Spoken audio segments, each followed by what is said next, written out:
is Valley News Live at 4. Good afternoon, everyone. Here's a look at today's top 4 at 4. A bizarre turn of events lands one man in jail after failing to comply with police in West Fargo. It happened around 6:30 last night when West Fargo police officers confronted a man with outstanding warrants in the 800 block of East Beaton Drive. Police say that man is 29-year-old Anthony Olson, and those outstanding warrants were for terrorizing and interfering with 911 calls. Officers say Olson was wielding a knife and refusing to comply. They finally took him into custody after using a taser and a beanbag shotgun. Olson faces charges for attempted aggravated assault on an officer, possession of drug paraphernalia, and preventing arrest. Tonight in Grand Forks, police say a crash that killed 3 people last month happened because the driver had a medical emergency. It happened on January 9th at the intersection of 5th Street and Demers Avenue. Police initially said alcohol could have been a factor in the crash, but they have determined the striking driver suffered a medical emergency behind the wheel. A Fargo man will serve no jail time after being accused of assaulting his girlfriend. 19-year-old Skylar Goodman was accused of assaulting a woman back in June of 2020. He was originally charged with 1 count of felony terrorizing with a deadly weapon, as well as a misdemeanor count of domestic assault. Court records show Goodman pled guilty to a misdemeanor charge of menacing, and the other charges were dismissed. 8 middle school students are facing serious charges after a fight that injured a school resource officer. Police say it happened Monday at Carl Ben Eielson Middle School. School officials were trying to break up the fight, but called in the resource officer because the kids involved wouldn't stop. The officer was hurt by 2 of the students. That wraps up today's top 4 at 4. Now here's a first look at our weather with Chief Meteorologist Hutch Johnson. Hutch? Well, you know, I have a sore neck, and it's from walking around staring at this. The blue skies overhead. It's amazing. Temperatures are equally as amazing as we head through your Thursday afternoon. We've made it well into the 30s as forecast for all areas. Badette 33. It is 30 in Langdon, so remaining below freezing up there to the north. Devil's Lake is at 36 right now, and that's going to be melting some of that slushy wet snow for us as we close out our work week on a warm note. Look at the heat in the James River Valley at Jamestown at 45 degrees.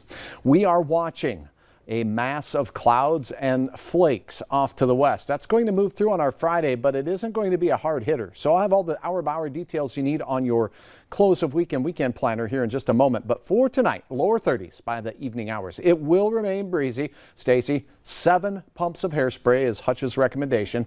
And then for Grand Forks, likewise, low 30s. A few more clouds building in late and winds that will blow. Your forecast details in hour-by-hour fashion coming up here in a moment. I'll have to test your theory. I'll try 7 and I'll try like 6 or 8. We'll see. We'll see how works. spot on it is. Okay. Yeah. All right. Thanks, Hutch.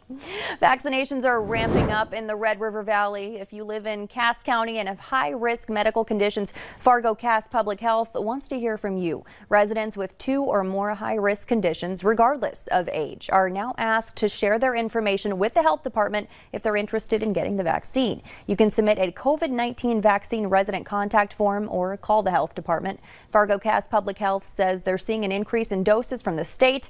They're administering 1,400 doses this week. People with 2 or more high-risk conditions can start getting vaccinated in Grand Forks. Grand Forks Public Health and All True are asking you to contact them if you want to be included on that wait list. The health department says they still have appointments available this week if you fit into previous tiers. They say they haven't seen a significant increase yet in their vaccine allocations. The health department plans to vaccinate around 3,500 people this week.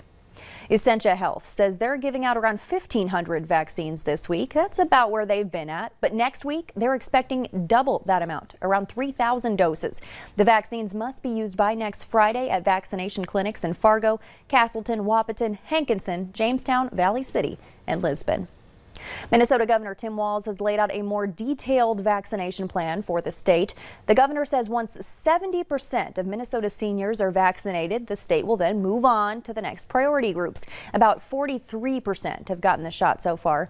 He says eligibility will be expanded based on underlying health conditions and workplace exposure risk. Based on current projections, the next group eligible for a vaccine will begin getting them in April. He says every Minnesotan should be able to have a vaccine by this summer. We'll have much more from the governor's press conference tonight on Valley News Live at 5 and 6. The makers of the 2 authorized coronavirus vaccines in the U.S. are now testing to see if a 3rd shot would protect against the emerging variants. Pfizer says their study will include 144 people who received the vaccine's 2 doses in the phase 1 trial. They would get the new booster shot between 6 and 12 months after their earlier doses. The companies are currently in talks with the FDA about testing a vaccine modified to protect specifically against the variant first identified in South Africa. Moderna has also announced that it has shipped to the NIH doses of a modified vaccine designed to provide better protection against that same variant. This afternoon, the Biden administration is celebrating surpassing the halfway mark towards its ambitious vaccination goals. We're also awaiting a ruling on whether Senate rules would allow a minimum wage hike to be a part of President Biden's COVID relief package. Natalie Brand is at the White House with more. President Biden and Vice President Harris are marking more than 50 million COVID vaccine shots delivered, more than halfway to the goal of 100 million shots in their first 100 days. This administration will follow the science to deliver more breakthroughs. First day that I got the shot, I felt fine. The next day, I realized I needed to take it a little slow. And then the day after, it was like nothing ever happened, but I knew I was vaccinated. Earlier, the vice president spoke about her experience with the vaccine at a grocery store pharmacy, as she and health experts are stepping up efforts to speak to those who may be hesitant about receiving the shot. As we've been talking about reopening and getting back to normal or better than normal, that we recognize how critical vaccination is to that process. The president's $1.9 trillion COVID relief package gets its first real test Friday with a vote scheduled in the House, but their version is expected to include a $15 minimum wage provision, which could hit a snag in the Senate. We must pass a minimum wage bill. The parliamentarian is expected to rule soon on whether the provision can be included in the Senate version of the bill through budget reconciliation. The correct ruling would be to say that the budget process cannot be used to pass substantive legislation. This afternoon, the president will address a virtual meeting of the National Governors Association focusing on pandemic response and the economic recovery. Natalie Brand, CBS News, the White House. According to the latest CDC data, less than 10% of the total U.S. population has received both doses of the vaccine. The FDA is expected to vote as soon as this weekend on whether to authorize Johnson & Johnson's 1-dose shot. Here's an easy way for you to stay on top of the latest COVID vaccine-related information. Just use our VNL vaccine tracker. Simply visit our website or open your phone's camera and point it at the QR code on your screen. Then tap the link that pops up. House and Senate Democrats met ahead of the House vote on the Equality Act today. The legislation provides legal protections to LGBTQ Americans by banning discrimination based on sexual orientation and gender identity. It would extend protections to cover federally funded programs, employment, housing, education, and public accommodations. The Equality Act was first passed by the House in 2019, but was never brought up for a vote in the Republican-controlled Senate. Supporters say this time it's different because of the Democratic leadership in the Senate. Just 6 years ago, LGBTQ Americans like my daughter won the legal right to marry who they love. The Equality Act would make sure she can continue living her life with her wife with the security and dignity of knowing she won't face basic discrimination because of who she is. The bill is expected to pass the House. A new poll shows younger Americans are identifying more as part of the LGBTQ community. According to a new Gallup report, an estimated 6% of Americans identify as lesbian, gay, bisexual, or transgender. That's nearly a 5% increase from 2017. The report also found more younger Americans consider themselves part of the LGBTQ community, with nearly 16% of Gen Z identifying as something other than heterosexual. Gallup officials say this likely reflects the willingness to be more open about their identity. Kids in the Dilworth-Glendon-Felton School District are headed back to the classroom. District leaders have determined students will return beginning Monday, March 15th. DGF also says staff who requested the COVID vaccine have all received their first dose. Many have received the second dose.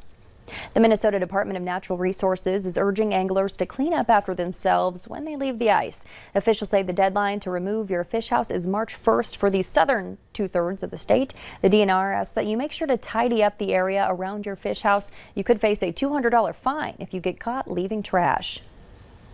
You hold the ticket to making a child's wish come true. Valley News Live is teaming up with Make-A-Wish for its Miles for Smiles drive today. So far today, Valley News Live viewers have donated more than 200,000 airline miles. There's still plenty of time for you to get involved. You can donate your miles by calling the number provided there on your screen, 1-800-362-9474. Miles can also be donated anytime online at wish.org/North Dakota. A minimum donation of 1,000 miles is required for Delta and United. This Saturday, Gray Media, which owns Valley News Live, is partnering with the Grand Ole Opry to help bring in donations to Feeding America. Chris Jansen and Travis Tritt are among several artists that will appear, all in an effort to help people who have been affected by various disasters so far this year. The show will air live this Saturday on both KVLY and KXJB at 8 p.m. If you have questions or need help with an Apple device, Target might be your new go-to. We'll tell you why when Valley News Live at 4 continues. So warm today in our southwest counties, maybe the apples are starting to blossom. With 40s there, 45 in Jamestown, 30s elsewhere. Gorgeous sunrises this morning on this Thursday. We'll have details on what you can expect for Friday and beyond next.